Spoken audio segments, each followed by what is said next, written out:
So hello everyone. आज का हमारा टॉपिक रहेगा important dates in Indian history या important dates in Indian freedom struggle. Events कौन कौन से किस डेट को हुए। ये टॉपिक जो है ये जेकेपी कांस्टेबल के सिलेबस में ब्रॉडली मेंशन है और इससे हम ये भी बोल सकते हैं कि इस टॉपिक में से 2-3 क्वेश्चन तो डेफिनेटली आएंगे, क्योंकि आज तक जितने भी पोस्ट्स के लिए सिलेबस निकाला था जेकेएसएसबी ने उसमें पर्टिकुलर मेंशन नहीं की थी डेट्स, लेकिन इस सिलेबस में पर्टिकुलर मेंशन की हैं डेट्स और इवेंट्स इंडियन फ्रीडम स्ट्रगल की। तो इसलिए हम इस पे क्या करेंगे, इसलिए हम इस पे ज़्यादा फोकस करेंगे। तो उसी के लिए हमने क्या किया है, हमने एक ये लेक्चर सीरीज स्टार्ट करी है किस पे, इम्पॉर्टेंट डेट्स पे। वो कौन सी, मॉडर्न हिस्ट्री की। मॉडर्न हिस्ट्री को हमने लिया है बैटल ऑफ बॉक्सर के बाद। ठीक है, जैसे बैटल ऑफ बॉक्सर है, पहला आपको क्वेश्चन दिख रहा होगा कि बैटल ऑफ बॉक्सर कब हुई, 1764 में। और बैटल ऑफ बॉक्सर हुई किसके बीच थी, ये हुई थी ब्रिटिश ईस्ट इंडिया कंपनी के बीच और किसकी, यूनाइटेड फोर्सेस ही थी। हम आपको बता दें कि किसके, ब्रिटिश ईस्ट इंडिया कंपनी और यूनाइटेड फोर्सेस। यूनाइटेड फोर्सेस कौन सी थी, यूनाइटेड फोर्सेस थी हमारी जैसे नवाब ऑफ अवध, ठीक है, नवाब ऑफ बंगाल और मुग़ल एम्परर जो शाह आलम सेकंड था, इनकी जो यूनाइटेड फोर्सेस थी। और अपोजिट में कौन था, अपोजिट में थी ब्रिटिश ईस्ट इंडिया कंपनी। और ब्रिटिश ईस्ट इंडिया कंपनी को कमांड कौन कर रहा था, उनको कमांड कर रहा था हेक्टर मनरो। ठीक है, ये था क्या, बैटल ऑफ बॉक्सर के बारे में। ठीक है, इन 1765 मतलब 1765 में क्या हुआ, 1765 में रॉबर्ट क्लेव जो है वो अपॉइंट किया गया उसको कंपनी का गवर्नर जनरल, कहाँ, इंडिया में। ठीक है, अच्छा फिर आते हैं हम कब, 1767 से 1769 तक। ये आपको याद रखना है। इसमें इस दौर में हुई थी फर्स्ट एंग्लो मैसूर वार। ये एंग्लो हैंगल नहीं है, एंग्लो मैसूर वार। ये 4 वारें हुई थी एंग्लो मैसूर वार, फर्स्ट एंग्लो मैसूर वार, सेकंड और थर्ड और फोर्थ। फर्स्ट एंग्लो मैसूर वार हुई थी 1767 से 69 के बीच। ठीक है, और इसका रिजल्ट जो था वो ट्रीटी ऑफ मद्रास था। मद्रास की ट्रीटी जो हुई थी वो किसका रिजल्ट था, वो फर्स्ट एंग्लो मैसूर वार का था। अच्छा, ये हुई किसके किसके बीच थी, ये आपको पता होना चाहिए। ये हुई थी किसके बीच, ईस्ट इंडिया कंपनी के बीच और मैसूर का जो किंगडम था उनके बीच हुई थी। क्या, फर्स्ट एंग्लो मैसूर वार। ठीक है, अच्छा अब है 1780 में क्या हुआ, डेट याद रखनी है हमें, डेट और इवेंट याद रखना हमें, ज़्यादा कुछ ये नहीं था। ठीक है, 1780 में क्या था, बर्थ ऑफ महाराजा रंजीत सिंह का बर्थ हुआ था। ठीक है, ये तो सिंपल हमने याद रखना है। अच्छा फिर आगे हमारे पास क्या, 1780 से 1784 तक क्या हुआ, सेकंड एंग्लो मैसूर वार हुई। क्या हुई, सेकंड एंग्लो मैसूर वार। पहली एंग्लो मैसूर वार कब हुई थी, 1767 से 69 तक, और 80 से 84 तक हुई सेकंड एंग्लो मैसूर वार। ये जो हुई थी ये भी किसके मतलब मैसूर और ब्रिटिश ईस्ट इंडिया कंपनी के बीच हुई थी। ठीक है, अच्छा इसका रिजल्ट क्या, ट्रीटी ऑफ मैंगलोर। ये आपको याद रखना है कि ट्रीटी कौन कौन सी किस में ट्रीटी हुई। जैसे पहली एंग्लो मैसूर वार हुई थी उसमें हुई थी ट्रीटी कौन सी, मद्रास वाली ट्रीटी। ठीक है, ये आपको याद रखना, कौन सी ट्रीटी, मद्रास वाली ट्रीटी हुई थी। ठीक है, अच्छा फिर क्या हुआ, सेकंड एंग्लो मैसूर वार में कौन सी ट्रीटी हुई, इसमें ट्रीटी हुई थी कौन सी, Mangalore treaty. Treaty of Mangalore याद रखना आप कि ट्रीटी ऑफ मैंगलोर जो है वो किस वार के बाद हुई थी, वो हुई थी हमारी सेकंड एंग्लो मैसूर वार के बाद। ठीक है, बस इतना याद रखना है कि सेकंड एंग्लो मैसूर वार हुई कब थी।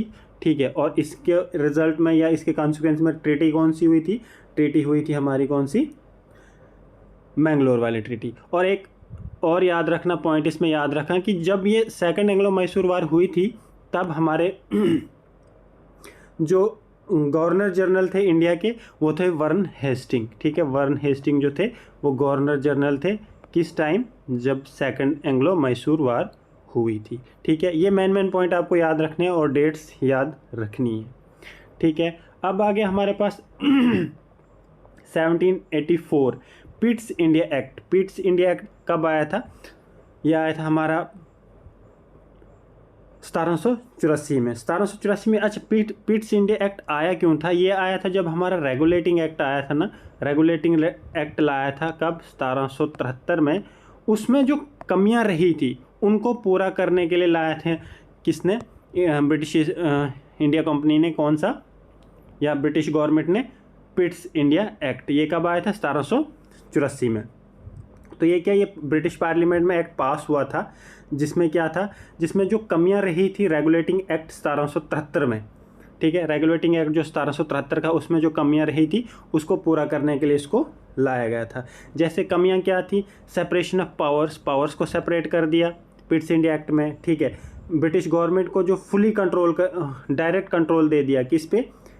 कंपनी के ऑपरेशंस पे। जो कंपनी काम कर रही थी उस पर अब ब्रिटिश गवर्नमेंट कंट्रोल करने लगी, ठीक है। गवर्नर जनरल्स को वीटो पावर दे दी, किसके थ्रू? पिट्स इंडिया एक्ट के थ्रू, ठीक है। अच्छा, अगला है अगली डेट है हमारे पास क्या? 1790 से 1792। ये आगे हमारी कौन सी? थर्ड एंग्लो मैसूर वार। मैंने आपको बोला था कि 4 वारें हुई हैं, एंग्लो मैसूर वारें कितनी हुई हैं? 4 वारें हुई हैं, ठीक है। तो थर्ड कब हुई? पहली हुई 67 से 69 में। अच्छा, दूसरी हुई 80 से 84 में, और तीसरी हुई 90 से 92 में, ठीक है। जब तीसरी हुई 90 से 92 में, तो इसका रिजल्ट क्या था? इसका रिजल्ट था कि ट्रीटी, कौन सी ट्रीटी थी? इसकी ट्रीटी हुई थी श्रीरंगपट्टम, ठीक है, स्पेलिंग अच्छे से लिखी नहीं गई। श्रीरंगपट्टम जो थी ट्रीटी हुई थी किसकी? थर्ड एंग्लो मैसूर वार का रिजल्ट जो था वो ट्रीटी थी श्रीरंगपट्टम। पहले की थी मद्रास, ये याद रखना, पहले की थी मद्रास। दूसरी जो एंग्लो मैसूर वार हुई थी उसकी कौन सी थी? उसकी थी मैंगलोर, और तीसरी की थी श्रीरंगपट्टनम, ठीक है। अच्छा, फिर आगे हमारे पास क्या डेट आ गई? 1793 मतलब 1793। Permanent settlement of Bengal. क्या हुआ कि परमानेंट सेटलमेंट ऑफ बंगाल। ये परमानेंट सेटलमेंट बंगाल था क्या? ये एक एग्रीमेंट था, किसके बीच था? ब्रिटिश ईस्ट इंडिया कंपनी के बीच और लैंडलॉर्ड्स जो थे बंगाल के, उनके बीच एक एग्रीमेंट हुआ। किसको लेके? ये हुआ था लैंड रेवेन्यू को लेके। किसके लेके? लैंड रेवेन्यू के लेके। इसी को हम बोलते हैं, परमानेंट सेटल ऑफ बंगाल को हम बोलते हैं ज़मींदारी सिस्टम। क्या बोलते हैं इसको हम ज़मींदारी सिस्टम भी बोलते हैं। किसको? Permanent settlement of Bengal, zamindari system, ठीक है। अच्छा, अब ये था क्या परमानेंट सेटलमेंट ऑफ बंगाल? इसमें तो लैंडलॉर्ड्स को क्या दिया गया? उनको हक दिया गया, किसका? ओनरशिप का। मतलब उनकी जो ज़मीन थी, ज़मीन को उनको राइट दिया गया कि वो उस ज़मीन के मालिक हैं, ठीक है। अब क्या किया गया कि रेवेन्यू भी इसमें फिक्स किया गया। जो रेवेन्यू लैंडलॉर्ड्स गवर्नमेंट को देते थे वो भी फिक्स किया गया, और वो इस हिसाब से फिक्स किया गया कि वो टाइम पे देना है, और स्पेसिफिक मतलब स्पेसिफिक डेट को तो देना ही देना है, और अमाउंट भी फिक्स किया गया किसमें? परमानेंट सेटलमेंट ऑफ बंगाल में। कितना कि 1 जो अलाउंस है वो ज़मींदार रखेंगे, और 10th अलाउंस जो है वो किसको देंगे? वो कलेक्टेड होगा, वो गवर्नमेंट करेगी। अच्छा, लैंड ट्रांसफ़र करना जो है वो अलो कर दिया किसके बीच? परमानेंट सेटलमेंट ऑफ बंगाल में, ठीक है। अच्छा, एक और इसका एक कॉन्सिक्वेंस था किसका? परमानेंट सेटलमेंट बंगाल का। ये था कि अगर कोई ज़मींदार, मतलब अगर कोई ज़मींदार जो है क्या वो फेल होता है, मतलब वो रेंट जो है या रेवेन्यू जो है वो टाइम पे नहीं दे पाता है, किसको? गवर्नमेंट को। गवर्नमेंट क्या करती थी, मतलब ब्रिटिशर्स क्या करते थे, उसकी लैंड को वो क्या करते थे? कन्फिस्केट करते थे, मतलब ऑक्शंस में डाल देते थे, और ऑक्शन में उसको क्या करते थे? बेच देते थे। ये किसका ड्रॉबैक था? ये कॉन्सिक्वेंसेस थे किसके?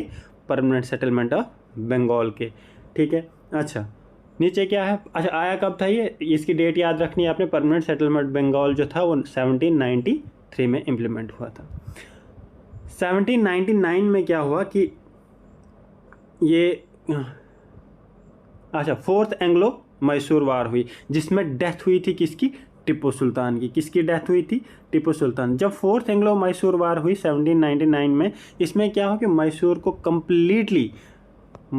क्या किया था? मैसूर को कम्प्लीटली, एक मिनट, अच्छा, इसमें क्या किया था कि मैसूर को क्या कर दिया था? कम्प्लीटली कैप्चर कर दिया था। किसने? कैप्चर्ड बाय ब्रिटिशर्स ने मैसूर को कम्प्लीटली कैप्चर कर दिया था। मतलब मैसूर जो है टोटली ओवरऑल किसके अंडर आ गया था, ब्रिटिशर्स के अंडर आ गया था। कब, 4th एंग्लो मैसूर वॉर के बाद। क्योंकि डेथ हो गई थी इसी बैटल में, किसकी डेथ हो गई, टिप्पू सुल्तान की। ठीक है, अच्छा अगला क्वेश्चन है हमारे पास कि 1802 मतलब 1802 में ट्रीटी ऑफ बेसिन हुई। ठीक है, ट्रीटी ऑफ बेसिन हुई कब, 1802 में। ये क्या थी, ये कौन सी ट्रीटी थी, इसकी एग्जैक्ट डेट थी इसकी क्या, 31 दिसंबर 1802, किसकी, ट्रीटी ऑफ बेसिन की। ये हुई थी किसके बीच, ये हुई थी ब्रिटिश ईस्ट इंडिया कंपनी के बीच और बाजीराव सेकंड के बीच। जो बाजीराव सेकंड जो थे वो क्या थे, मराठा पेशवा थे। ठीक है, इनके बीच ये ट्रीटी हुई थी। कब हुई थी, 31 दिसंबर 1802 में। ठीक है, अच्छा अब क्या है, अब है treaty of Amritsar. Treaty of Amritsar कब हुई थी, ये हुई थी 1809 में। ट्रीटी ऑफ अमृतसर क्या थी, इसके बारे में थोड़ा सा जान लेते हैं। ट्रीटी ऑफ अमृतसर जो साइन की गई थी, वो की गई थी साइन कब, थोड़ा सा लिख लेते हैं इसको। वो साइन की गई थी कब, 25 अप्रैल को।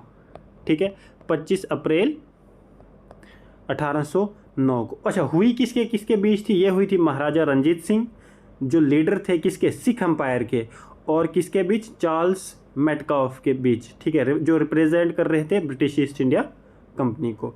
ठीक है, अच्छा ये ट्रीटी क्या थी, ये ट्रीटी थी कि ये जो इंडो सिख थे उनके रिलेशंस फॉर जनरेशन को लेके ठीक नहीं थे। ठीक है, तो उसको लेके इनकी ये ट्रीटी हुई थी, कौन सी, ट्रीटी ऑफ अमृतसर, जो किसके बीच हुई थी, ये हुई थी महाराजा रंजीत सिंह के बीच और चार्ल्स टी मेटकाफे जो था वो रिप्रेजेंट करता था ब्रिटिश ईस्ट इंडिया कंपनी को। इन दोनों के बीच जो रिलेशन चल रहे थे सिक्स और इसके इंग्लिश के, उनको सेटल करने के लिए ट्रीटी हुई थी, ट्रीटी ऑफ अमृतसर। ठीक है, अब आता है कौन सा, अब आता है हमारे पास 1829 का टाइम, जब प्रैक्टिस ऑफ सती जो है उसको प्रोहिबिट किया गया था, मतलब उसको ख़त्म किया गया था। अच्छा, सती को ख़त्म किसने किया था, ये किया था लॉर्ड विलियम बेंटिक। लॉर्ड तो मैं लगाता नहीं हूँ कि इनके साथ, सिंपल है कि विलियम बेंटिक जो है, लॉर्ड भगवान क्यों मानना किसी को। ठीक है, विलियम बेंटिक जो गवर्नर जनरल था ब्रिटिश इंडिया का उस टाइम, कब, ये हुआ था 4 दिसंबर, एक मिनट मैं आपको ये कर दूँ। ठीक है, ये कब हुआ था, ये हुआ था 4 दिसंबर 1829 को। ठीक है, तो ये विलियम बेंटिक जो था ये गवर्नर जनरल था। ठीक है, द बंगाल सती रेगुलेशन जो थी उसको क्या कर दिया, इसने इलीगल कर दिया। ठीक है, और अगर कोई ये क्राइम करता उसको क्या करते, उसको पुनिशेबल होता, कोर्ट के ज़रिए उसको पुनिशमेंट मिलती। और इसकी हेल्प किसने की थी, इसकी हेल्प की थी राजा राम मोहन राय ने, क्या करने के लिए, ये प्रैक्टिस ऑफ सती को प्रोहिबिट करने के लिए। ठीक है, तो आज थी हमारे सिर्फ कुछ ये डेट्स हमने मेंशन की हैं।